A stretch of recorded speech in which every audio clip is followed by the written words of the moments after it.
श्री शिवाय नमस्तुभ्यम, हर हर महादेव, जय महाकाल। कैसे हैं आप सभी लोग। देखिए, सावन का बहुत पवित्र महीना चल रहा है और इस सावन के महीने में आप सभी की मनोकामना पूरी हो, यही मैं महादेव जी से प्रार्थना करता हूं।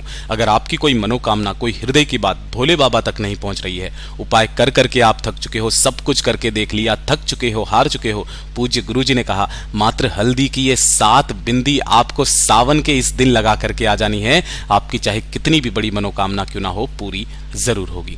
पूज्य गुरु जी की कथा से सुन करके और समझ करके पूरे उपाय को बड़े ही आसान भाषा में आपको बताऊंगा, परंतु उससे पहले आप सबसे एक छोटी सी प्रार्थना। जो लोग पहली बार आए हैं, चैनल को सब्सक्राइब जरूर कीजिएगा और वीडियो को लाइक करके देवादिदेव महादेव का कोई सा भी प्यारा नाम कमेंट बॉक्स में लिखना बिल्कुल भी मत भूलिएगा। इस पूरे वीडियो में हम 3 महा उपायों के बारे में बात करेंगे जो कि आपकी अलग अलग कामना पूर्ति के लिए सिद्ध होंगे। खास करके जितनी भी माताएं बहनें मेरे इस वीडियो को सुन रही हैं, देख रही हैं, अपने परिवार के लिए आज के इस उपाय को करना बिल्कुल मत भूलिएगा।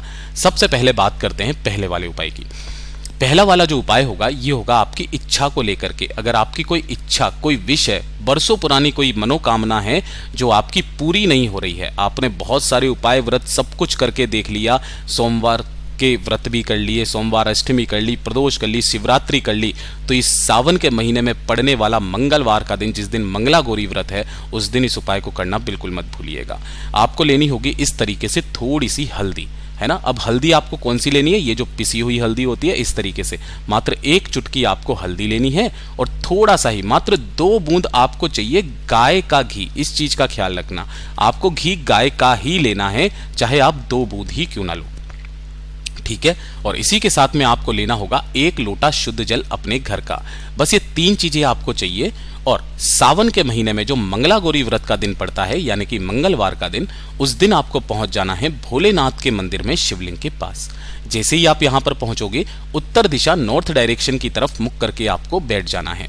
जो पूजा पाठ अर्चना आप महादेव की करते हैं इस सावन के महीने में, पहले वो कर लेना। उसके पश्चात जब आप यहां पर इस उपाय को करेंगे, तो जो आपने थोड़ी सी हल्दी ली है, इसी हल्दी के अंदर आपको 2 बूंद जो आपने घी लिया है, उस घी को मिला लेना है, ठीक है। तो इसका एक पीला चंदन तैयार होगा। इसी चंदन को आपको अपने दाहिने हाथ की अनामिका उंगली पर, कौन सी, दाहिने हाथ की अनामिका उंगली पर इस चंदन को मात्र 1 बार आपको लेना है। ऐसा नहीं है बार बार आप लेंगे, 1 बार आपको लेना है। और शिवलिंग पर जो माता अशोक सुंदरी का स्थान होता है, उस स्थान पर आपको अपनी मनोकामना अपने मन में कहते हुए एक साथ ही आपको इन 7 की 7 बिंदियों को लगा देना है। वापस आपको चंदन में नहीं डुबोना है, चाहे छपे चाहे ना छपे, आपको बस 7 बार इस तरीके से एक लाइन से 7 बिंदियां बना देना, अपनी कामना अपने मन में कहते हुए। जब आप ये पूरी 7 बिंदियां बना देंगे, उसके बाद में आपने जो 1 लोटा शुद्ध जल लिया है, उस 1 लोटा शुद्ध जल को समर्पित करने का तरीका ध्यान से सुनिएगा। दोनों हाथों में आपको पकड़ना है, अपना नाम और गोत्र बोलना।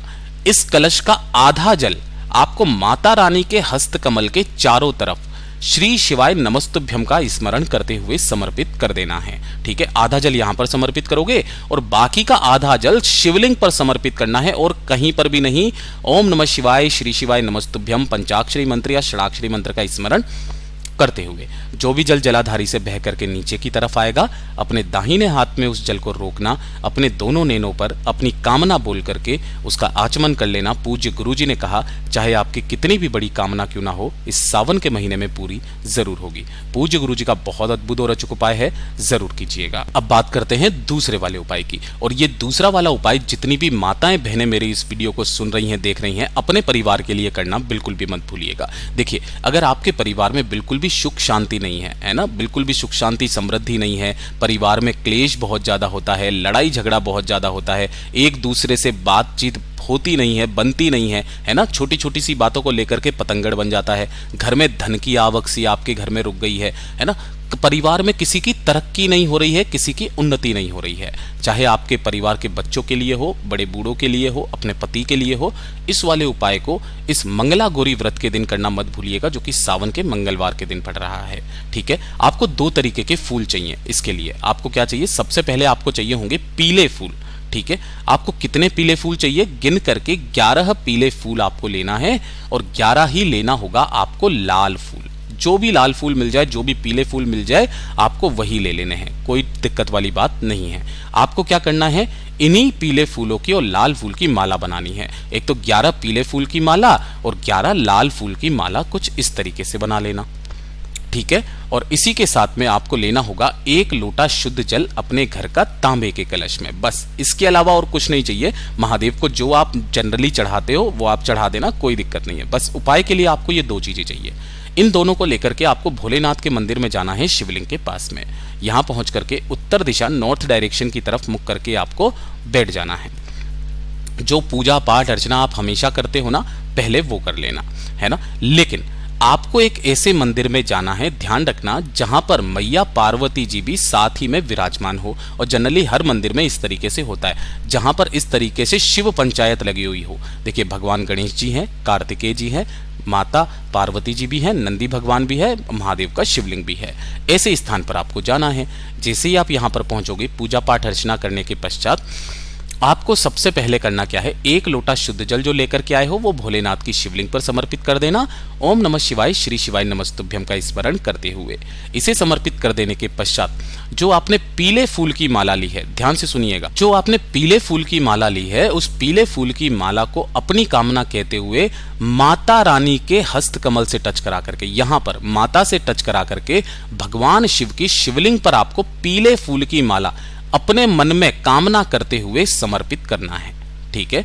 और जो लाल फूल की माला है, उस लाल फूल की माला को आपको महादेव की शिवलिंग से स्पर्श करा करके माता रानी के गले में आपको पहनानी है। पूज्य गुरुजी ने कहा, शिव महापुराण के अंदर वर्णित है कि जो व्यक्ति, जो घर की स्त्री, नारी, बहन, बेटी ये उपाय करती है ना, उसके घर में सदैव दाम्पत्य जीवन का सुख बना हुआ रहता है। उसके परिवार में सदैव शिव निवास करते हैं, जो कि इनडायरेक्टली शिव और पार्वती का मिलन करवा देते हैं। इस तरीके से करवा करके अगर हो सके तो 1 लोटा शुद्ध जल और लेना, जिसमें से आधा जल शिवलिंग पर और आधा जल मैया रानी के ऊपर समर्पित करके अपनी कामना कह करके जिस घर की स्त्री आ जाती है ना, उस घर में सदैव शिव निवास करते हैं, उस घर में किसी तरीके की कोई समस्या नहीं आ सकती। पूज्य गुरु जी का बहुत अद्भुत और अचूक उपाय है, जरूर कीजिएगा। बात करते हैं तीसरे वाले उपाय की, क्योंकि यह है मंगलवार का दिन और इस दिन आपको ये उपाय करना ही करना होता है। अगर आपके परिवार में कोई व्यक्ति है जो कि बहुत ज्यादा बीमार है ना, काफी लंबे समय से बीमारी चल रही है, लेकिन उनकी बीमारी, उनका रोग खत्म होने का नाम नहीं ले रहा है, तो ये जो एक उपाय है ना, भगवान गतिमान जी का, ये बड़े से बड़े रोगों को खत्म करने वाला उपाय है। इसके लिए आपको कुछ नहीं करना है, अपने परिवार के उस व्यक्ति के निमित्त कोई भी इस उपाय को कर सकता है। आपको मात्र चाहिए होगा 1 बेलपत्र जो कहीं से भी खंडित ना हो, और साथ ही साथ चाहिए होंगे 2 शमी के पत्ते। कहां से आप तोड़ोगे शमी का पत्ता? यहां से तोड़ना होता है। ये जो पूरा गोले में बनाया है ये 1 शमी का पत्ता है। ऐसे आपको 2 शमी के पत्ते चाहिए, और साथ ही साथ आपको ले लेना होगा थोड़ा सा लाल चंदन। पूज्य गुरुजी ने कहा कि अगर आपको ऐसा प्योर लाल चंदन मिल जाता है बहुत अच्छी बात है, और 1 लोटा शुद्ध जल अपने घर का ले लेना, ठीक है। इन सभी को लेकर के आपको जाना होगा भोलेनाथ के मंदिर में, शिवलिंग के पास में। जैसे ही आप यहां पर पहुंचोगे, उत्तर दिशा, नॉर्थ डायरेक्शन की तरफ मुख करके आपको खड़े हो जाना है। सबसे पहले आपने करना क्या है, जो 1 लोटा शुद्ध जल लिया है वो आपको पहले समर्पित नहीं करना है, क्योंकि आप बीमारी के लिए उपाय करते हो। पूजा पाठ करने के बाद में जो आपने 1 बेलपत्र लिया है, इस 1 बेलपत्र के ऊपर यहां पर आपको 1 शमी का पत्ता इस बेलपत्र की इस वाली पत्ती पर रखना है ना, और 1 बेलपत्र आप, सॉरी 1 शमी का पत्ता आपको इस वाली बेलपत्र की पत्ती पर रखना है। ऊपर वाली पत्ती पर आपको कुछ नहीं करना, ठीक है। एक यहां पर रख करके जो लाल चंदन लिया है, उस लाल चंदन की 1 बिंदी आपको यहां पर लगाना और 1 बिंदी यहां पर लगाना, ठीक है। इसे लगा करके जहां से ये तीनों पत्तियां जुड़ी हुई है, इस जगह से उठाना और भगवान शिव के शिवलिंग पर उस व्यक्ति का नाम और गोत्र बोल करके भगवान गतिमान के नाम से, किनके नाम से? भगवान गतिमान के नाम से उल्टा ऐसे समर्पित करना कि शमी के पत्ते नीचे की तरफ चले जाएं। उसके बाद 1 लोटा शुद्ध जल जो आपने लिया है, इसी वाले बेल पत्र के ऊपर ओम नमः शिवाय, श्री शिवाय नमस्तुभ्यम पंचाक्षरी मंत्र या षडाक्षरी मंत्र का स्मरण करते हुए समर्पित करना। जो भी जल जलाधारी से बह करके नीचे की तरफ आए, उस जल को आपको रोकना है, और जो भी बीमार व्यक्ति है उसे इस जल का आचमन करा देना है। पूज्य गुरुजी ने कहा, जो दिन पड़े उस दिन कर लेना, मंगलवार का दिन कोई पड़ जाए तो उसे चूकना मत। पूज्य गुरु जी के सभी उपाय बहुत ही ज्यादा खास और अद्भुत है, जरूर कीजिएगा। वीडियो पसंद आए तो लाइक जरूर करना, चैनल को सब्सक्राइब जरूर कीजिएगा। मैं आपसे मिलता हूं अगले वीडियो में, तब तक के लिए ओम नमः शिवाय, जय महाकाल।